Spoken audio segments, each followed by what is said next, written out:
Share via email. Report story. By 7 Rennie. It felt like his body had been pelted by stones. It was hard to breathe. One inhale filled his nostrils with the dust and sawdust and that strange odor that reminded him of construction sites. He shifted, and felt the heavy debris on his back slide off. He was flat on his stomach, and, after blinking a few times, found himself blind. His brain was still half functional at this point. It hurt. His head, his arms and legs, his back, everything hurt. He braced himself and tried to lift his head up. The back of his neck ached and the right side of his temple burned. He still couldn't see. Something that felt like tiny ants crawling down his face alerted him. His gloved hand instinctively came up to touch the side of his face, until he heard the sound of dripping beneath him. Water. But it sounded too thick. He heard the sound of sand dropping down from the ceiling like a waterfall. Sand. Building. Where was he again? Memories and pictures suddenly assaulted his mind. Training. Ruined building. Surprise villain attack. Then what? Come on. Deku, think. A building collapsing. Oh, he was in one of the broken down buildings when it had collapsed. What else? What else? Ochako Uraraka. His heart clenched. She had been with him when the building came down. He remembered. He remembered reaching out to each other, hands only inches away, when the rubble came down on them. His mind swirled with panic. Uraraka. Where was she? Uraraka. Can you hear me? Please hear me. Uraraka. He pushed through the pain and agony just to sit up. He still couldn't see. It was hard to breathe. He couldn't balance himself right. It was like standing on a tilted ship. He strained his muscles and struggled to stand up. Oh God, it hurt, and almost toppled forward. His gloved hands touched something solid, a wall, perhaps. He didn't know. He couldn't see. The tickling sensation on his face traveled over his eye, down his cheek and chin, and after hearing the drip drip drip of liquid hitting the ground, he realized he was bleeding from his head. His eye felt sticky and hot and his eyelid felt heavy. The blood was getting into his eye. His eye automatically snapped shut. His right arm and right leg stung and he couldn't feel his fingers. Uraraka. He reminded himself to keep calling. She had to be okay. He tried to remove one of his arm bracers, but that was hard to do using his hurting hand. He wedged his hand between his other arm and his ribs and pulled his hand out from the arm bracer. Carelessly dropping the item, he started feeling around with his naked hand.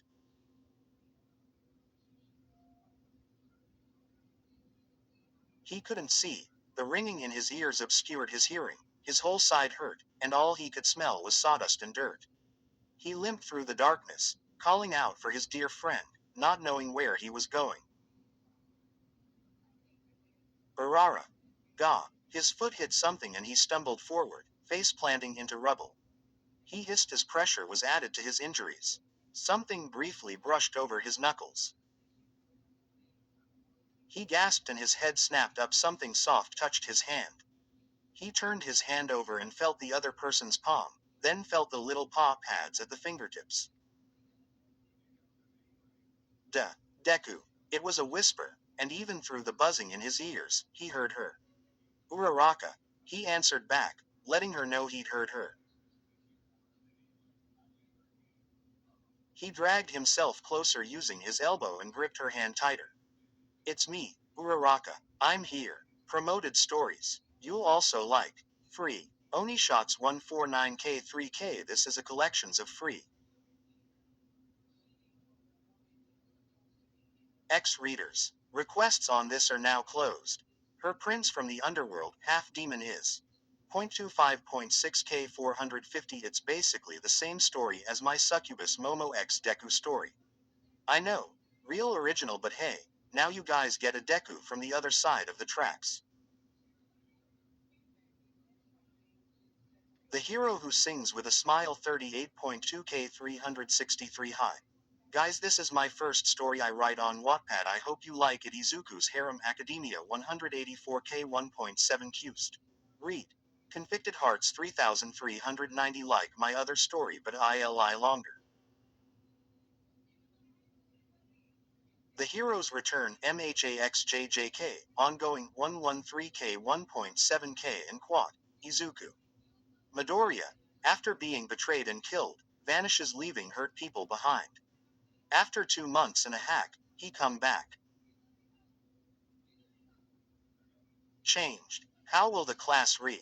Ohm Fluke a day 112k 8.2 kiloamperes. Collection of short Ohm Fluke over 365 days. Please check the second book for the rest of the day's update. Deku. She sighed deeply. While it seemed to be from relief, he heard her breathing heavily. She seemed to be struggling to breathe. This didn't sound right. Uraraka, can you move? He needed to know how badly she was hurt. If only he could just see her. She gasped, and then hissed in pain. It took her a while to finally answer. I don't think so. She let out a tiny whimper. She was hurting. She was scared, and it was killing him, not knowing how badly she was hurting. It's okay, he whispered to her, trying to reassure her. He dragged himself even closer, close enough to bump into her shoulder. His hand traveled up her arm, then her shoulder, and then he felt her cracked helmet. He was so grateful she had it on, it was almost cracked in half like an eggshell. He didn't want to imagine that being her skull instead. Her helmet wasn't designed to withstand heavy impact, so he wasn't surprised to find that the whole glass had cracked when his fingers glided over it. Tiny bits crumbled at his feather-like touch. It'll be okay. It's okay, he repeated as he slowly peeled her ruined helmet off, not wanting the sharp bits to dig into her eyes. She still wasn't breathing right. Had she cracked her ribs? Is it okay for me to check? He froze when his hand ran over her side and felt something wet. No. Panic fogged his thoughts. He ran his palm over her side again, checking for a wound or anything. No, no, no, no, this can't be happening. There was a metal pole sticking out of her. She was bleeding. She was stabbed by a pole. She whimpered and cried out when he repeated the motion with his hand. Feeling around, hoping this wasn't it. I'm sorry. He could feel the hot tears squeezing out of his eyes. I'm sorry. I'm sorry. I'm so sorry. Hang in there. I'm sorry. Indeed, a pole was stabbing her. She was on her side, and the metal stick was somewhere around her side, penetrating her tender skin. How deep had it gone? He couldn't imagine the agony she was in. There were rocks piled above her, from what he could feel. She was saved from being crushed due to the empty upside-down V formation of rocks just over her body. The other half of the pole was inside the rocks. She was stuck. Deku. She whimpered. He didn't need to see her face to know she was crying. He was crying as well. They were both scared. I'm still here. He went back to her face and brushed her hair back. I'm still here. It's okay. It's okay. I won't leave you. Just stay strong. It's okay. He was flat on his belly at this point, anything to be as close as he could to her. She held his other hand as he continued to pet her. How far down had they fallen? Would kicking a hole in the wall cause an avalanche of building parts to fall on them? What could he do, then? He feared moving her in any way would only hurt her further. He couldn't remove the pole. It was what stopped her from bleeding out. Before the collapse, half of the building had been submerged in the ground. So where had they ended up after the explosion? They were already scared, and he didn't want to think about the possibility of being buried alive. Their friends. They were still out there. He had to depend on them. The explosion had been too loud to not notice. It had been an abnormal explosion, and with the sudden appearance of a villain in the same area, he wouldn't be surprised if it turned out to have been a bomb that set it all off. She was shaking. He held her hand tighter and, through the darkness, managed to lean his blood-stained forehead against hers. With the little space he had, he got as close as he possibly could. She was breathing too hard, too fast, whimpering and crying, shivering, and in so much pain. She was freaking out, and he couldn't blame her. He hoped this close proximity would give her some comfort. He made sure to not touch any of the debris, fearing he might cause a chain of falling rocks. She groaned and plopped her head against the hard ground, her sore neck unable to hold on any more. Stay with me, it'll be okay. He was scared shitless and panicking out of his mind, but he had to at least pretend to be calm, if only for her sake. Can you hear me? Judging by her pained wheezing and rough panting, she was awake, but he wasn't sure how conscious she really was. She'd called him by name, but had she actually heard him?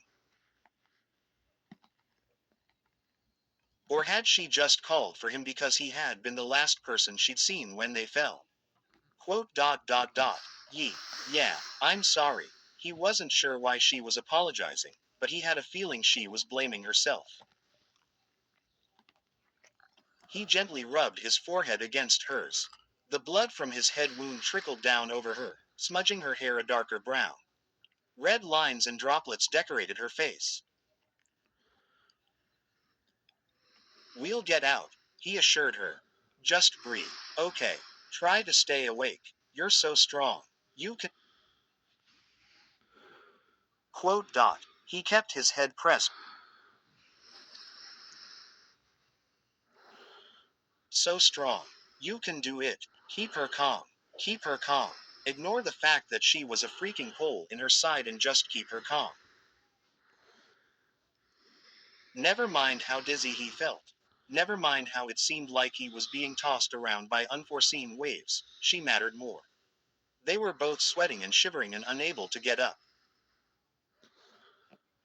It was too cramped, too stuffy, too dusty. He desperately craved to breathe clean air again. He still couldn't see. He couldn't help but feel claustrophobic. He couldn't help but fear the place might collapse on them at any time. Quote dot dot dot. Deku. He kept his head pressed to hers, hearing her soft, tired voice. Right here. His head spun and there was an uncomfortable pressure in his head. Stars floated in his vision. There was a sort of wetness on her skin. Was that her blood? His blood. Her tears are his. Or was that just sweat? Uraraka. JJ just wanted T to check. If you're awake. I'm awake. It was hard to breathe. He could feel his consciousness slipping. No, he couldn't abandon her. Nay, Deku. Quote dot dot dot. Yeah. Quote dot dot dot. Remember W when we first met. His brain was too slow to formulate her words into actual information. Oh, she wanted to keep them both talking.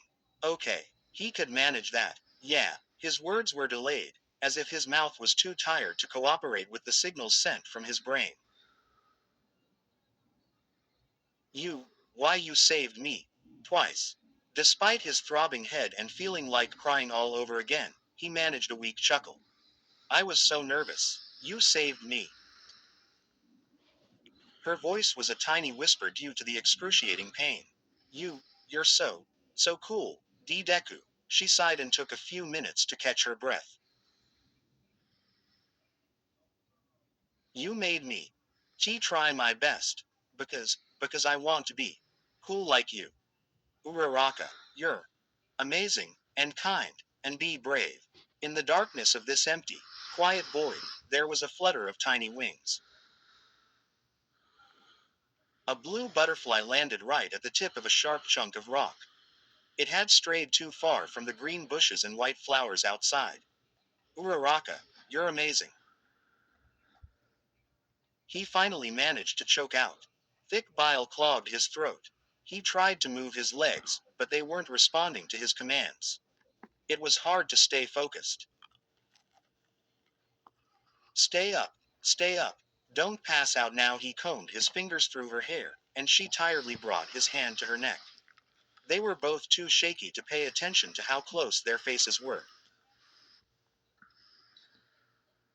His fingers were too cold to feel the evidence of her heartbeat from her neck. You always had my back. Was his voice even working anymore? You always try so hard. Just keep talking. Come on. You're an amazing person, an amazing friend. The next words didn't leave his mouth. His jaws opened and closed, but air refused to move through his vocal cords. Instead, all he managed to do was gasp. She hadn't said anything in a while. He could feel her breathing, but she didn't respond when he tightened his fingers around her hand and shook her hand. Uraraka. His voice cracked a million times. She didn't respond. She was cold, or was it him who's cold? He shook her hand again. Nothing. She was still breathing, but he was losing her. A chalked sob bubbled out of his slimy throat. Please, why you have to stay awake? He nudged her head with his, encouraging her to not lose consciousness. The blue butterfly fluttered in circles, looking for a way out, before taking a break on another rock. Remember, when you told us why you wanted to be a hero. To help why your parents. You all have to do your best, so you can help them. Do you all remember? He knew she wouldn't be able to see him, but despite that, and his pain, and the stuffy air, and his skull-splitting headache, he managed a wobbly smile, desperate and forced, but still a smile. Do you remember why you said we do our best? So let's do our best. His teary eyes were barely kept open, fatigue swallowing him. His strained neck went limp and he dropped his head. Let's do our best. His voice came out as a watery sob. He felt her fingers twitch in his palm, and it was enough to let him know she heard him. A light beam flashed from the sky, shining a spotlight over the butterfly on the rock. The circle of light grew as did the hole in the sky. An earphone jack peeked down through the hole, twisting around like radars, pinpointing the exact location of the two heartbeats down there. Down there. We need light. Here, take this, I'll make another. Hold on. Call the recovery unit over. I'll get working on a pulley system. Someone needs to go down there. I'll go in. Zero. On it. Careful. Guys, I'm coming. 2. The blue butterfly fluttered its wings and flew over to the two injured comrades, landing on Izuku's knuckle, right on the hand that held Ochako's. Their unmoving bodies stayed still, heads pressed to each other, their blood pooling and mixing beneath them. The light in the sky grew bigger. Someone was being lowered down by Ciro's tape. Hiroshima looked around, the newly made headlamp on his head shining the way as he dangled from the white line. He looked around frantically, and the flashlight on his head caught the two still bodies. Found them. He yelled up. He checked beneath him to make sure there was somewhere to land. Ciro, bring me down. While being lowered, he scanned them with his eyes again, then the surrounding area. A dark trail stretched over the rocks, ending where Izuku lay. A bloody trail. The longer he looked, the faster his heart rammed against his chest. They were surrounded in darkness, and he dearly hoped that was just the darkness in the room, and not a puddle of their own blood. A stretcher was lowered after him, and he immediately screamed up for assistance. Dry blood coated the whole side of his face as Izuku's half-opened eye glazed over, his other eye closed shut, covered in a layer of crusty dry blood. There was light, just enough for him to make out a few blurred colors and shapes. There was her hair, covered in dark smudges where he had stroked her. They were face to face. His single eye traveled to the side, at their dark red hands, still holding each other. The blue-winged butterfly that stood atop his hand stood out against the dark red, almost black background, its wings slowly closing and opening in an almost robotic manner. It fluttered away when the sounds of clapping shoes approached. Hands were all over him. People shouted orders. Painful light stabbed at his eye. He was drowning in obscured sounds and the battle to stay awake in his own head. Oh shit. Holy shit. It's through her. She's stuck. Ashido, can you melt this? I'm on it. I'm on it. Get the stretcher. His eye finally closed. He felt a force on his hand, trying to peel it off of Ochako's. He used whatever strength left in him to try and hold on to her. Come on, buddy, we've got her. He recognized that voice. He knew that person. Hiroshima. Right, he wasn't sure. His memory refused to work properly. He heard the word concussion, but forgot what it meant. He couldn't focus. Suddenly, he couldn't feel anything, or see, or hear. He was swimming in nothingness, drifting aimlessly through his own mind. He felt cold.